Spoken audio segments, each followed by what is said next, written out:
Alrighty. So, we are going to get started here.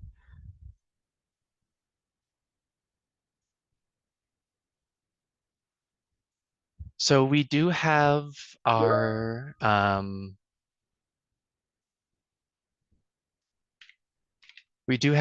our other host here with us, Nicole Goebel. She'll be with us. Unfortunately, it seems like we're having an issue with the camera at this time. Um, with on Zoom. So she is here, but she may not be appearing on the screen at this time. But thank you all for joining. We're going to get started now. We're going to get into when caregiving ends but continues, social isolation. So for a little bit of an agenda, what we have here is we're going to give a little bit of introductions and welcomes. We're then going to get into a little bit of a pre-training discussion just to kind of get a little general overview of how you guys are feeling about the topic that we have at hand today and how you feel about your own personal ability to handle these situations.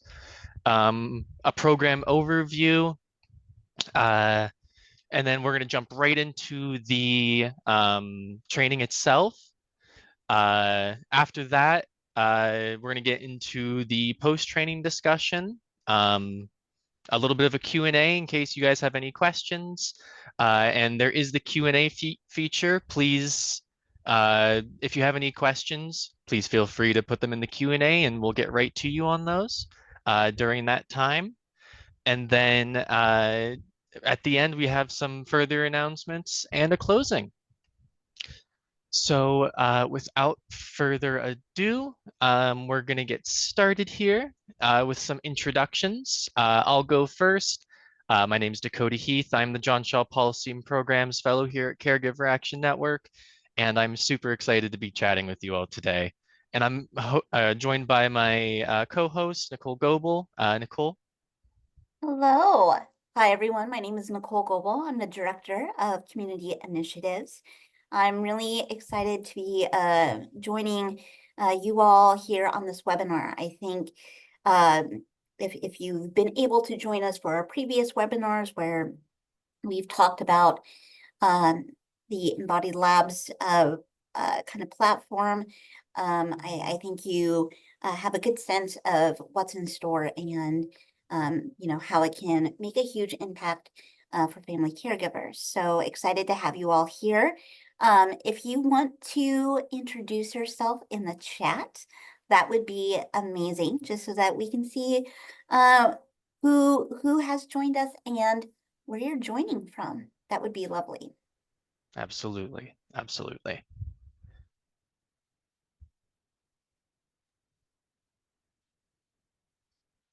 Ashley, I see that you have your hand raised at this time. If you have any questions or would like to say anything, please put them in the chat at this time. We'd really appreciate that. We just want to make sure that we're um, being respectful of everyone's time as of today, since we only have 30 minutes allotted for this. So we're going to get into the pre-experience discussion first. It's just a few questions that I'm going to put up on your screen now. Um, you should see it pop up. Just questions like your name, email address, and then how much do you believe you know about the community services available to you and your loved one? Uh, how much do you feel at all you're a good caregiver? Um, just 6 quick questions that we would like you all to answer whenever you have the chance to. We'll wait here for a little bit while y'all get around to doing that. Yes. And so this is really just an opportunity for us to get a sense of where folks are in some of these areas as we kick things off. So please make sure that you respond to the poll. I did also see that it would appear that chat is disabled. So thank you for letting us know. It does appear that you can use the Q&A uh, section. So if you do have comments or questions, please go ahead and use the Q&A feature. For now, thanks for letting us know. Yes.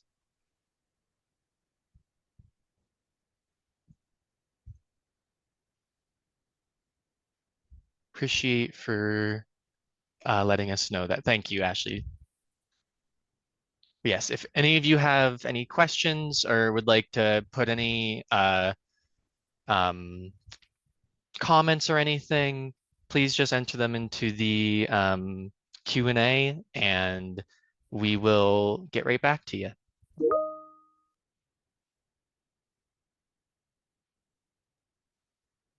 So it seems like a lot of the answers are coming in. A lot of twos, lots of twos and threes. All right. More and more people are starting to pull in here. So once that reaches around 40 some participants, I'll close it out so we can continue moving forward.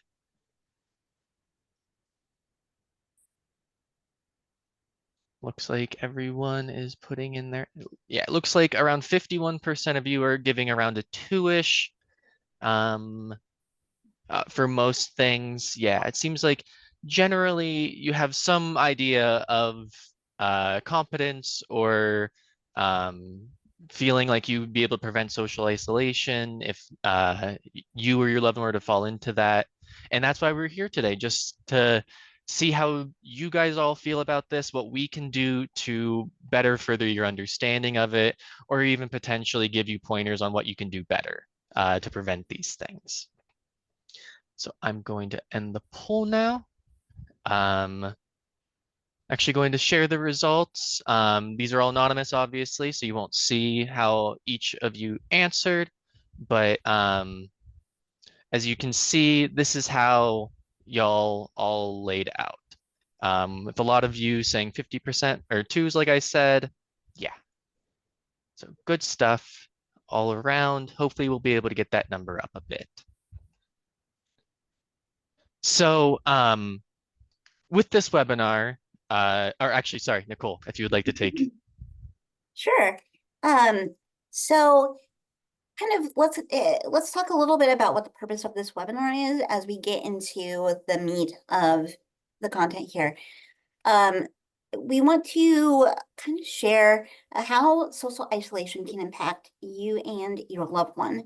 And we are going to be focusing in on an older individual in this demonstration. So, if you're caring for an older loved one, I think that, certainly something that you can kind of bring to this. It's going to have some ideas of how to combat social isolation. So if your loved one is experiencing that, it's going to share a little bit about how to kind of combat that. Strategies of how to navigate safely and more smoothly through some of the most challenging caregiving situations. So being able to see things through a certain perspective, I think helps it better inform us as family caregivers. And so that's really what that's getting at. And so as a bonus, if you happen to be from the great state of California, there's a no-cost access to immersive training courses through CAN and a CalGrows grant. So if you are interested in more information about that, please let us know so we can connect you with that. So just a little taste of what we've done previously. Thank you, Nicole, for that, by the way. Recently, we held a similar webinar on August 1st where we explored the red flags of Alzheimer's disease, how to spot them and actions you can take if you notice these red flags. This webinar is available on our website. We have all of our previous webinars that we have done available in case any of you would like to watch them on your own free time. This one will also be made available afterwards, so keep an eye out for that if you would like to watch afterwards or share it with anyone you are connected with.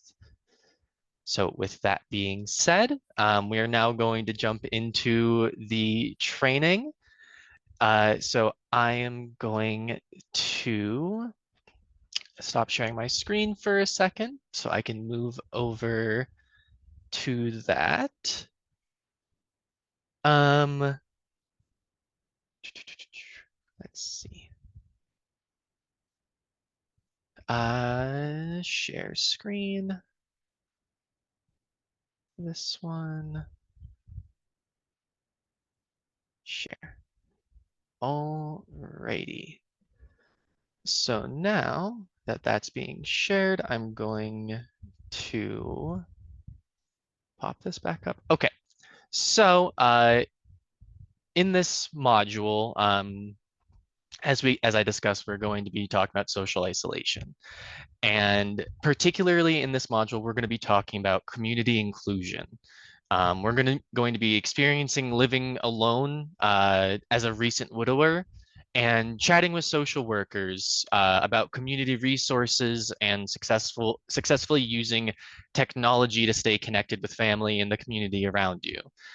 You'll notice how the community around Frank, which is who we're going to be embodying, really has picked up an effort to try and make Frank feel more included within the community, to try and push back on that social isolation.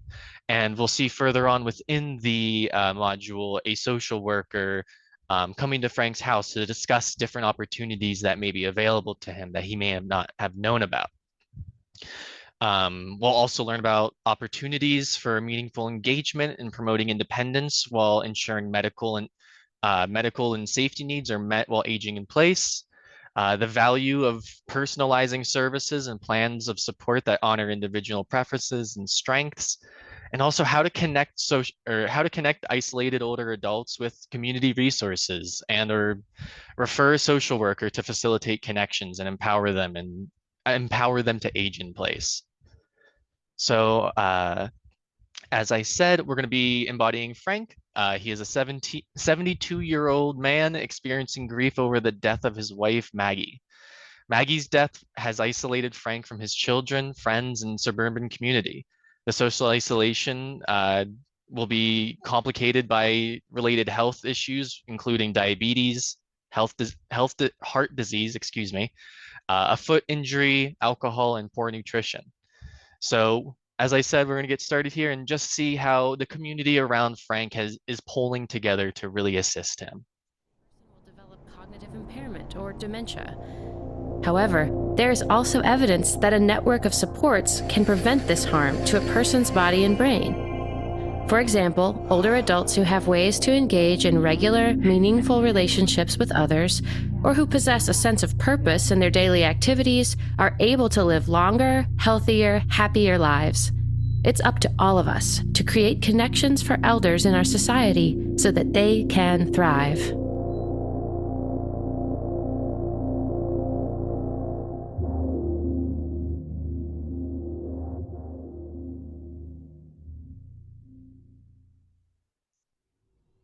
So now we're jumping into Frank here.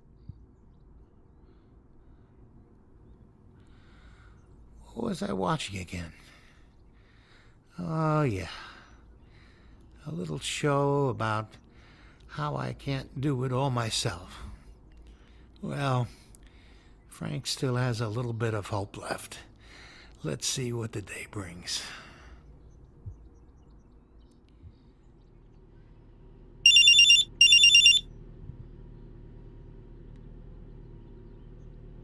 Dad? What's going on? Well, my foot's been acting up. I'm in the car trying to get to the grocery store, but I'm getting confused about the pedal since I can't feel anything in my feet. Alright, let me make a couple of phone calls. I think I know someone who can help. Can the groceries wait until tomorrow? Yeah, sure. Are you able to get back inside by yourself? Yes, son. Okay. Let me call you back in a bit with more information. Sounds good.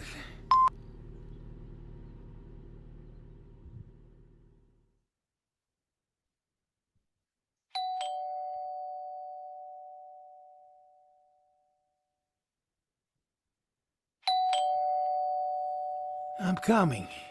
I'm coming. Hey, how you doing, Mr. Lanasa? I'm Joseph. I'm with the church. I think you and my dad spoke earlier. Yes, yes. Come on in, Joseph. Well, I was thinking, if it's okay with you, I could come by a couple of times a week to help you out with chores. Only if you think you need it. I could do things like take you to the grocery store, I could do dishes, laundry, anything like that. I need community service hours for my school, so, it'd help me out too. What do you think? I think that's the deal, Joseph. Great.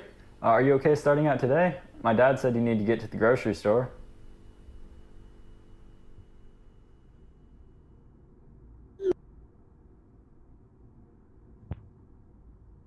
Yeah, hi, sweetheart.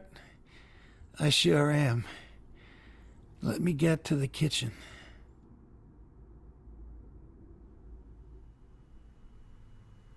Hey, Dad. You can see and hear me okay? Yes, and thanks for the mic and camera. Well, you're welcome, Pop. And my class is so excited to have you as a guest speaker next week in our unit on technical trades and skills. So here's what I'm thinking about the schedule. I'm thinking you can talk a little bit about plumbing, how you got into the profession, what some of the challenges are. And then if there's time, maybe the kids can ask you some questions. Does that sound okay? I'm ready. I even logged on Cloud9 and found weightlifting classes that I might Wait, try. you mean the cloud, right? Yep, You logged onto the internet, Dad? sure did. Oh, that's great. Wow, I'm really proud of you. Well, that's great. We'll talk next week, okay? And we'll see you in the classroom. Okay, bye, Dad. I love you. Mwah.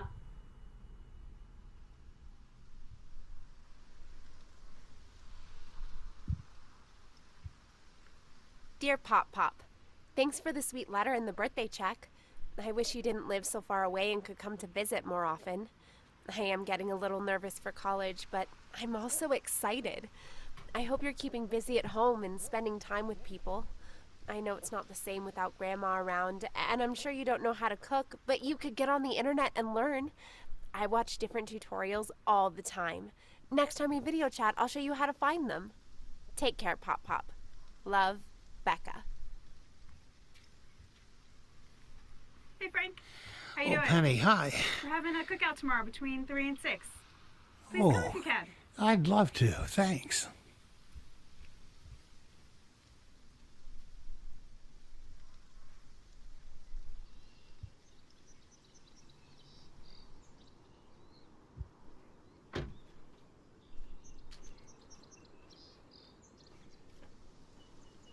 Mr. Lanasa? Yeah, that's me. Hi. I'm Michelle Sims. How are you today? Can't complain. I work in social services for the county. I know that your wife is recently deceased, and I'm here to see if there's anything we can offer that might help you in these difficult times. Do you have a few minutes to talk? Actually, would it be okay if we sat on the porch? That's fine. Well, the issue with my medication, my struggle with the technology and transportation, it's all been a little much, I suppose. Thank you for sharing that with me, Mr. Lanasa. I can't imagine the grief you must be living with. Before we go on, would you mind if I take notes? My memory is not as good as it used to be. Great, thank you.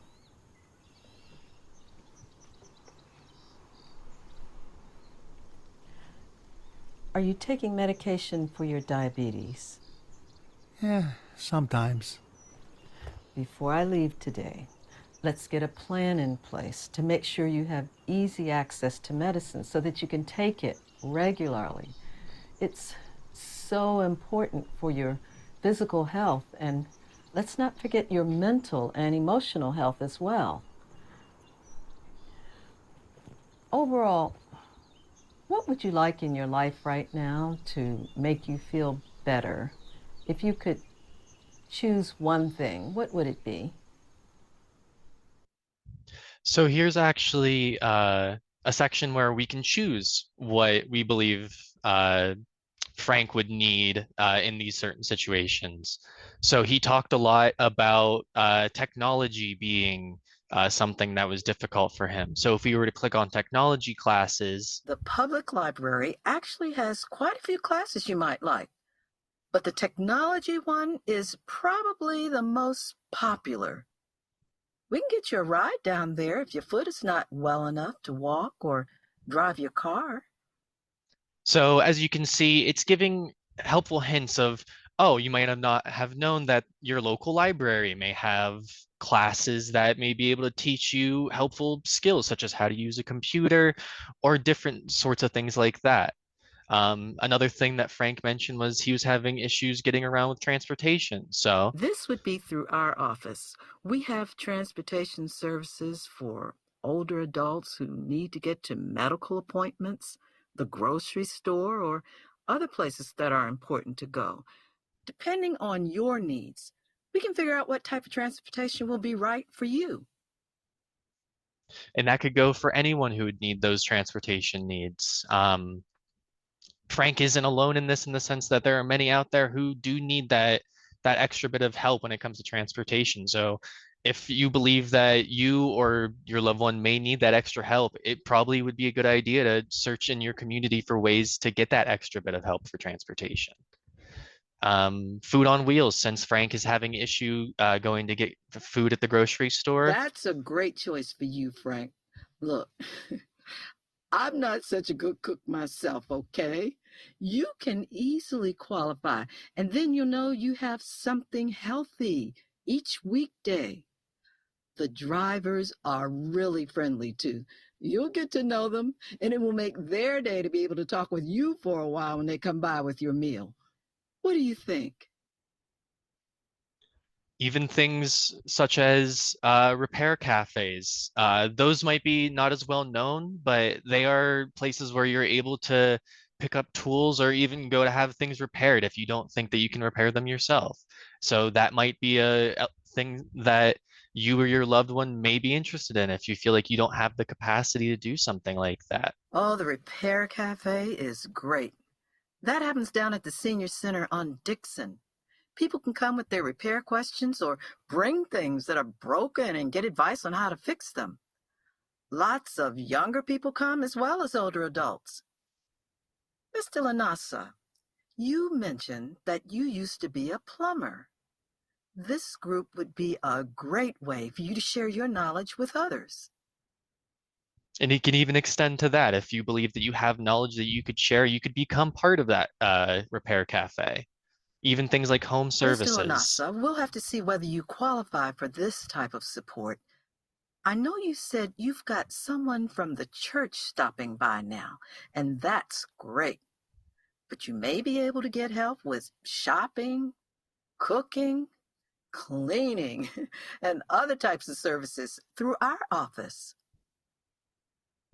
And especially when it comes to like mental health, they mentioned how important the physical health is, but support groups can be extremely important for your mental health, especially whenever you're going through these social isolation I know periods. you mentioned how hard it is to talk about Maggie with anyone, but if you want to try the group at the senior center, there is one just for men who have lost their partners. You can take however long you need to think about it. These are all services that may be available in your community that you may not realize or may not know about. And they may be extremely helpful to you or your loved one who is experiencing social isolation. So we're going to continue here. I think that's a good start, Mr. Lanasa. Sometimes all it takes is one step in the right direction. Well, thanks for letting me sit here and take up your time today. I'll follow up with you in a couple of days. Bye-bye.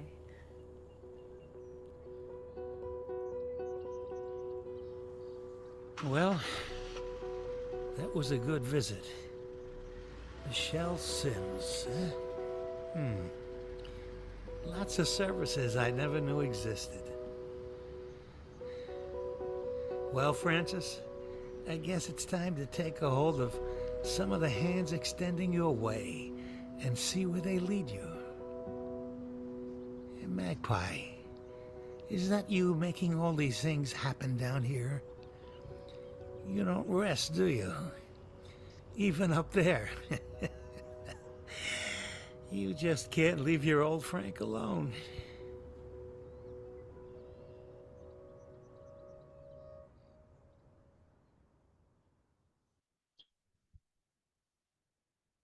So that completed that part of the Frank Lab. And something that I just really want to address whenever it comes to this is the community aspect of this. With Frank, he was obviously feeling social isolation with the loss of his wife, and the community really stepped up. Not just his family, not just friends, but the people around him really stepped up to make a difference in his life. And I feel like that is something that a lot of people don't think about is how important that community aspect is to making sure everyone around us is having the tools that they need to be able to lead a happy life. So I'm going to start sharing my screen again. Sure. Okay. So we're going to move into the post discussion training now. Give me 1 second. I will post this into the chat, or you'll get the post-training survey on your screen now. Same questions as before. Just kind of getting a gist of how things may have changed, how you may have learned a bit more about services that you may have not known about, or seeing how you feel, if any at all, if there's any change in how you feel like you've done as a caregiver, given what the community has done for Frank. Nicole, I don't know if you have anything to add, but No, so I think that this post survey will give us a sense of, how we maybe moved the bar a little bit. I think that, um, looking at the Q and A, section here as you're, entering your answers in the poll, a couple of questions that have come through have focused in on, what if an older loved one or someone who needs some of that additional support, maybe dealing with isolation or some of the things that Frank was experiencing, lives in a rural area. So areas that maybe some of these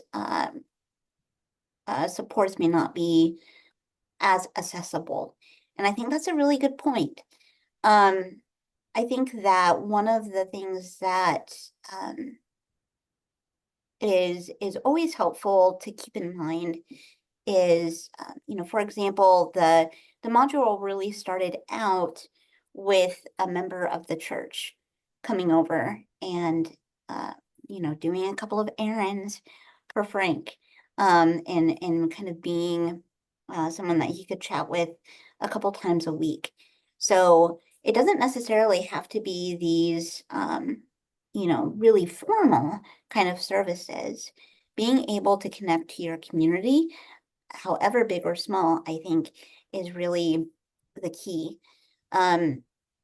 Also, reaching out to the area agency on aging that serves that area. Oftentimes, different organizations may do, services or outreach in some of these rural areas as well. So, yeah, it is an issue. And as someone who grew up in a rural area, I definitely can understand that. as someone who grew up in a rural area as well, completely understand the struggle of that. I want to echo some of Nicole's points in saying that faith-based communities are, if you're part of one, are a fantastic way of breaking that social isolation, especially in those communities that aren't as close together and they're more spread out and more rural. I know that in my area, in my small town of probably 200 people, we had a strong faith-based groups in the area that were always holding events and different things like that. So if you have anything in your area such as that you would be able to attend, and even just getting out of the house can be beneficial. So anything along those lines is a great option. But it seems like we are getting in all of the answers to the polls. It's coming in around 40, so I will end it here. Seeing a lot of uptick, a lot more threes in this one.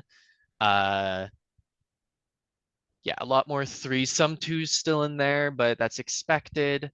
Dakota, do you have the ability to share what the results look like on your end? I think that someone had asked previously about how do we find out what number we scored at. So I think wanting to get a sense of how folks were voting. Yes, so I can see if this works, and please let me know if this works. I am sharing the results right now, but if they aren't popping up, I'm seeing a box pop up, but it's if it's okay, yeah, it's not showing the actual results. But what I can say, with Nicole, can you see them on your end out of curiosity, the results? I can, but we did have someone in the Q&A say that they can see the results. So Okay. That's good. Yeah, if you all can see the results then, should be there. As you can see, a lot more threes in here. I see it now. Okay, perfect. Yep, yep, yep, yep. Perfect, perfect, perfect. So yeah, we are seeing quite a few more threes. So that's wonderful. Yes. And as always, feel free to reach out to us if you have any additional questions. We're gonna share our contact information here in a minute. But I wanted to talk about some additional resources. So obviously, we are talking a lot about community services, community-based services. So things that are in your loved one's backyard, essentially, so that you can connect to these services. And so one of the ways that we help connect folks to these local services is with the Caregiver Help Desk. And it's kind of what it sounds like.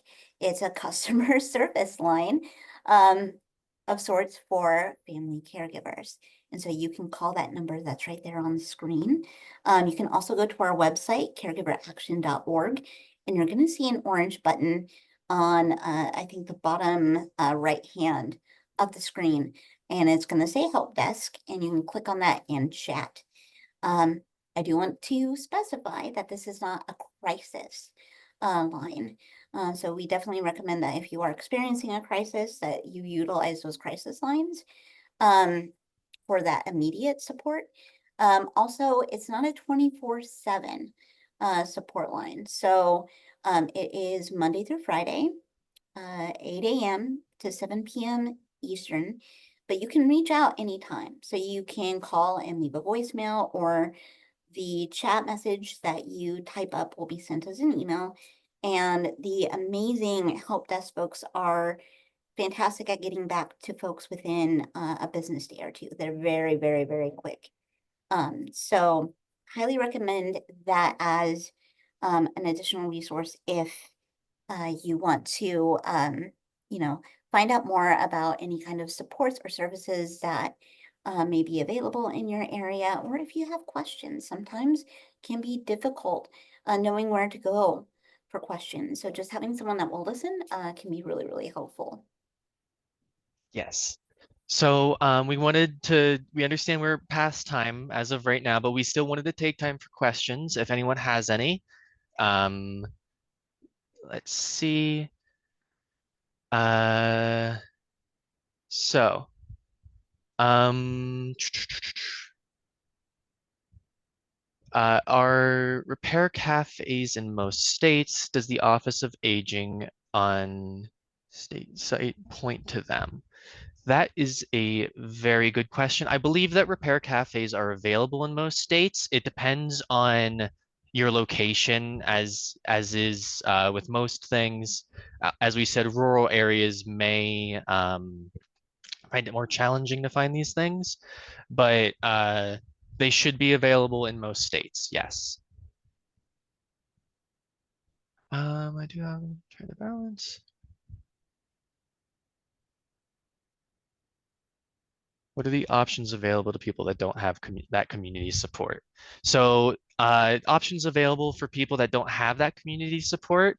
There are support groups online. If you can get them connected with the internet or different groups online, there are plenty of different options for individuals to find that sense of community. So that they don't feel as alone, or they have that support network that they can go to if they feel like they are falling into that sense of isolation. Uh,